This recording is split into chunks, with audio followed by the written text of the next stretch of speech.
Bom dia, alunos da primeira série, tudo bem com vocês? Vamos para mais uma aula de filosofia, mais uma reflexão filosófica. E hoje nós vamos deixar um pouquinho o pensamento socrático, o pensamento platônico, o pensamento aristotélico. Vamos deixar também uma parte dos pré-socráticos para investigarmos duas escolas chamadas escolas da moral. Quais são essas escolas? Quem são eles? Pois bem, nós temos os estoicos ou o estoicismo e temos Epicuro e o epicurismo. E nós vamos trabalhar nessa aula, o que é muito interessante, um tema que é básico na filosofia, a felicidade. Pois a filosofia, ela também busca, quando passa a olhar para o ser humano, em sua individualidade, em sua subjetividade, bem como olhar o ser humano como aquele que faz parte, compõe uma sociedade, trabalha nesta e para esta sociedade. Veja, a felicidade está presente. Entender o caminho. E a filosofia, ela perpassa, ela busca entender a ideia da felicidade, mas não meramente uma felicidade superficial. Na verdade, a expressão, a tradução melhor é bem-estar, o caminho do bem-estar. E para alguns filósofos, a defesa é justamente esta, a filosofia como um caminho para a felicidade. E nós vamos ver um pouquinho disso hoje com o estoicismo e o epicurismo. É muito interessante. Então me acompanhe. Conhecer os principais eixos da filosofia de Platão, com a passagem dos pré-socráticos para o período sistemático da filosofia grega, hoje através do estoicismo e epicurismo. Como sempre, trabalhamos a nossa avaliação da aula, é bom ressaltar isso. Toda aula ela tem um objetivo e para nós percebermos o alcance desse objetivo, nós temos que buscar uma avaliação. Então, é avaliar a aula. A avaliação ela se dará na observação da participação do aluno durante a própria, através dos comentários e questionamentos orais. Aqui, realizados pelo professor, mas não somente o professor. A aula é uma via de mão dupla. Tanto professor quanto aluno são coparticipantes e produtores da aula. Pois bem, então vamos lá. Estoicismo e epicurismo. Os estoicos, indiferença, renúncia e apatia estoica. A frase acima é de um pensador chamado Sêneca, um dos grandes expoentes da escola filosófica do estoicismo. A escola estoica recebe esse nome do local onde foi fundada, a porta pintada chamada Stoa Poikile, em Atenas, por Zenão de Cício, por volta de 300 antes de Cristo. Então nós estamos falando aqui de um período pós-Sócrates. A filosofia estava então ganhando um outro espaço. A filosofia estava ganhando um espaço de discussão sobre a vida, sobre a humanidade, sobre o ser humano. E deixe-me voltar aqui para estar com vocês com o vídeo. Vamos lá. Entre os grandes estoicos de Roma encontram-se o escravo Epicteto, 55 até 135 depois de Cristo, e o imperador Marco Aurélio, 121 a 180 depois de Cristo. Mas em que consiste a filosofia estoica e por que ela conseguiu vigorar durante tanto tempo? Vamos tentar responder. Em primeiro lugar, porque os estoicos ou o estoicismo considerava que a ética e as questões morais, ou seja, a arte de bem viver eram mais importantes do que as questões teóricas. Então veja, por isso escola da moral, a arte de bem viver, mais importante do que as teorias filosóficas. Neste sentido, era então uma filosofia prática. Como eu já coloquei com vocês em algumas aulas, a filosofia ela só tem sentido, um verdadeiro sentido, se assim podemos usar, com toda cautela com a questão verdadeiro ou não, mas se ela for prática. Tanto é que, a título aqui de curiosidade, existe hoje uma área na questão da terapia, do atendimento terapêutico, onde a filosofia é a base, e é a chamada filosofia clínica. Ou seja, você tem um atendimento terapêutico com base na psicologia, na psicanálise, e também isso está crescente no Brasil, um atendimento terapêutico com base na filosofia, chamada filosofia clínica, onde o terapeuta trabalha a sua terapia e trabalha aquele que está recebendo esse atendimento baseado na perspectiva filosófica. Com qual objetivo? Prática, a filosofia como a arte de bem-estar, a filosofia como um caminho para se buscar uma melhor qualidade de vida. E nesse sentido, nós encontramos a escola estoica, a arte de bem viver. E veja, buscando uma reflexão aqui para nós, nessa vida corrida, a vida cheia de desafios, também de problemas, o que vai gerar também caos, o que vai gerar traumas.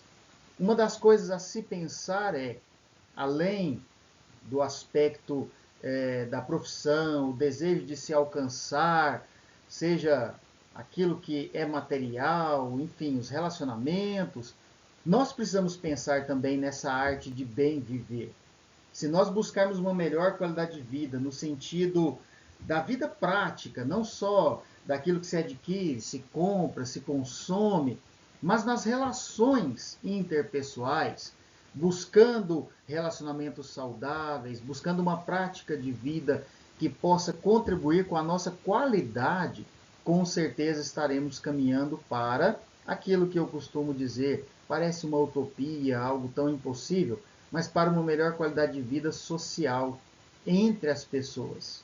E isso vai gerar também aquela expectativa tão sonhada de um espaço melhor de convivência, dizendo assim, mundo afora. Pois bem, os textos dos autores estoicos se assemelham aos textos de autoajuda contemporâneos, na medida em que propunham maneiras de se atingir esse bem viver.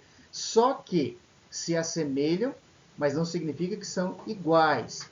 É uma perspectiva diferente, mas buscando uma proposta de qualidade de vida, de se viver melhor, de se auto-encontrar, autoconhecer e, a partir desse autoconhecimento, atingir um padrão, uma qualidade de vida que se coloque acima de tudo aquilo que, por exemplo, o consumismo anuncia, faz desejar, e que, claro, dificilmente aquele que anuncia e faz desejar dá a condição de se alcançar. Para o estoico, enquanto o animal é guiado pelo instinto, o homem é guiado pela razão. E aí vem um ponto também básico da filosofia, que é o racionalismo. Ou seja, não dá para se viver, e para o ser humano isso, por mais que pareça razoável, o instinto, e há a presença sim, de instinto em nós, a sobrevivência, por exemplo, mas o homem é guiado sim pela razão. E é por ela que assumimos ou não compromissos, é por ela que assumimos ou não responsabilidades. O mundo que a razão apresenta ao homem é a natureza. E não existe nada, e aqui é o pensamento, nós estamos estudando o pensamento estoico, tá? Nada aqui de cunho religioso ou que desabone o credo, mas apresenta ao homem é a natureza, aquilo que é apresentado ao homem, e não existe então nada superior a ela. Ou seja, a perspectiva divina de Deus, portanto, não está fora da natureza, mas impregnado na natureza. Uma vez que a natureza é governada pela razão divina, tudo tem um motivo para ser, e nós não podemos mudar isso. Por conseguinte, nossa atitude diante das adversidades e da própria morte pode ser de serena resignação. Ok, resignar significa abrir mão ou aceitar como é. Só que nós precisamos agora de pensar um contraponto. Muitos podem utilizar o pensamento estoico para o seu benefício próprio, no sentido de ter outros sob o seu domínio. A partir do momento que você também consegue convencer outros a uma vida resignada, pode ser que tire do outro benefícios para si próprio. Vamos pensar, por exemplo, uma questão de um ser humano dominando sobre o outro ser humano. Então, à medida que o outro entende que essa é a sua vida, e diante dessa adversidade não há muito o que fazer, a não ser a resignação, a aceitação, pouca força ou nenhuma ele terá para mudar a própria vida.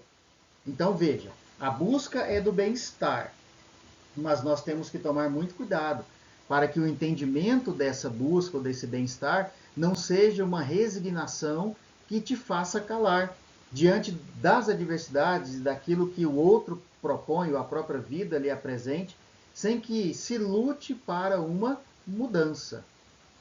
Por isso, nós temos que olhar a filosofia, olhar aquilo que foi pensado e que chega até nós, mas com toda a cautela, todo o cuidado. E o pensamento estoico é justamente esse, de uma resignação, de uma aceitação. Ou seja, aquele que nasceu escravo, que aceite a sua própria condição, não há muito o que fazer, o que resta é manter-se nessa situação. E eu digo aqui, claro, ninguém nasce literalmente escravo, mas por certas imposições acabam se vendo neste quadro. Mas será que isso não pode ser mudado? Será que isso não pode passar por uma transformação? Veja, nós buscamos na educação outras formas de ver também a preparação para a vida e outras oportunidades. Se pensarmos ao pé da letra, se levarmos ao pé da letra o pensamento só da resignação, aceitaremos tudo como é, como sempre, aspas, foi, sem forças para mudar aquilo que pode ser transformado. Seguimos. Assim, o ideal do estoicismo é atingir a ataraxia ou a apatia, ou seja, a indiferença em relação a todas as emoções, o que se alcança pela própria ou prática da virtude. Qual virtude? O pensamento estoico. Os estoicos suportavam as adversidades com calma e dignidade. Em certa medida, é isso mesmo. Mas também acreditavam que as circunstâncias da vida de um homem podia se degradar a tal ponto, seja devido a uma tragédia pessoal, à ruína e à subsequente miséria, seja devido a uma doença dolorosa e terminal, que um suicídio indolor se tornava a coisa mais racional a se fazer.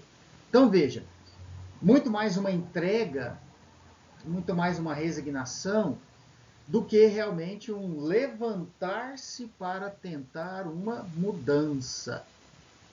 Bom, essa é uma perspectiva estoica, tá? De suportar as adversidades com calma e com dignidade. Tudo bem, até certo ponto, até entendemos. Óbvio, nós estamos pensando aqui em cima de algo que foi pensado séculos e até milênios atrás. Mas será que é dessa forma realmente que devemos olhar a vida? É um pensamento. Sêneca, toda a vida é uma escravidão. É preciso, pois, acostumar-se à sua condição, queixando-se o menos possível e não deixando escapar nenhuma das vantagens que ela possa oferecer. Nenhum destino é tão insuportável que uma alma razoável não encontre qualquer coisa para consolo. Então, veja, novamente digo aqui do perigo que entender e se acostumar com a condição pode gerar um perigo. Então, alguém que consiga manipular através dessas palavras, pode levar outros a estar debaixo da sua condução. Olha, é assim, você nasceu para isso, esta é a sua sina, esse é o seu destino, não há o que fazer, não há como mudar. Pera, há sim, claro que há. Então é um pensamento muito resignado, ou de muita resignação, de muita entrega, a acostumar-se com a condição. Nós vamos perceber que em outras escolas filosóficas o pensamento é totalmente contrário. É de se levantar e de lutar contra aquilo que pode até ter sido em algum momento colocado como uma imposição. Ok? Então este é o pensamento estoico, o entendimento estoico.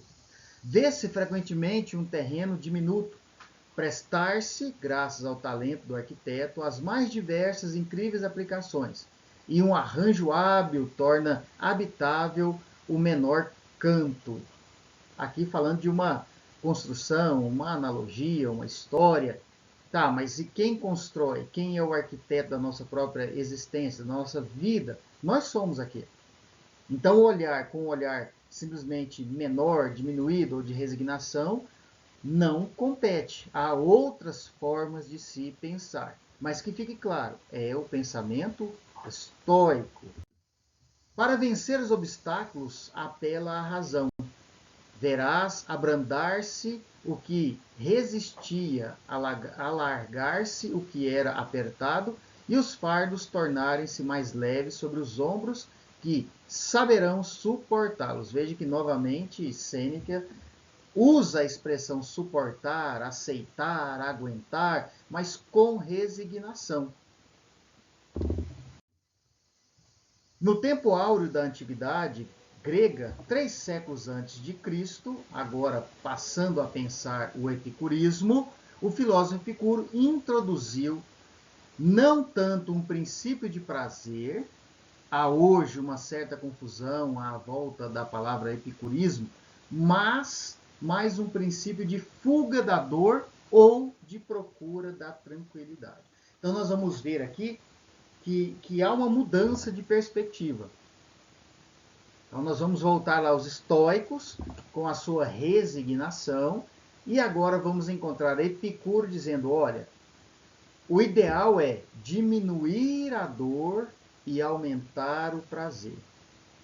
Este é o caminho para o bem-estar. Ou uma palavrinha que eu não mencionei aqui, grega eudaimonia, que vem a ser traduzido como felicidade, mas lembre-se, não uma felicidade rasa, uma felicidade superficial. Há aqui, a partir de Epicuro, uma busca para algo sólido, algo constante. É claro que, se pensarmos bem, a felicidade, assim como a tristeza, acabam não sendo elementos de constância, e sim momentos em que são vivenciadas. Contudo, Epicuro vai dizer justamente, quando conseguimos diminuir a dor e aumentar o prazer, a nossa condição de bem-estar, ela é aumentada, ok? Mas vou parar por aqui, pois o nosso tempo também está chegando. Vamos fixar o nosso pensamento, primeiramente na filosofia da resignação dos estoicos. Na próxima aula nós vamos continuar a partir da perspectiva agora de Epicuro. E, lembrando, diminuindo a dor e aumentando o prazer para o bem-estar. Ok? Lembrem-se, nós estamos teorizando, nós estamos pensando teorias, estudando teorias. Não é algo para dizermos que encontramos a perfeita e única e verdadeira razão, sentido. Não. Nós vamos, a partir desses pensadores, criando também novas formas de visão de mundo, de perspectiva de mundo, de olhar para o mundo, não somente criando um caminho assim que parece que acabamos de descobrir e é este o ideal.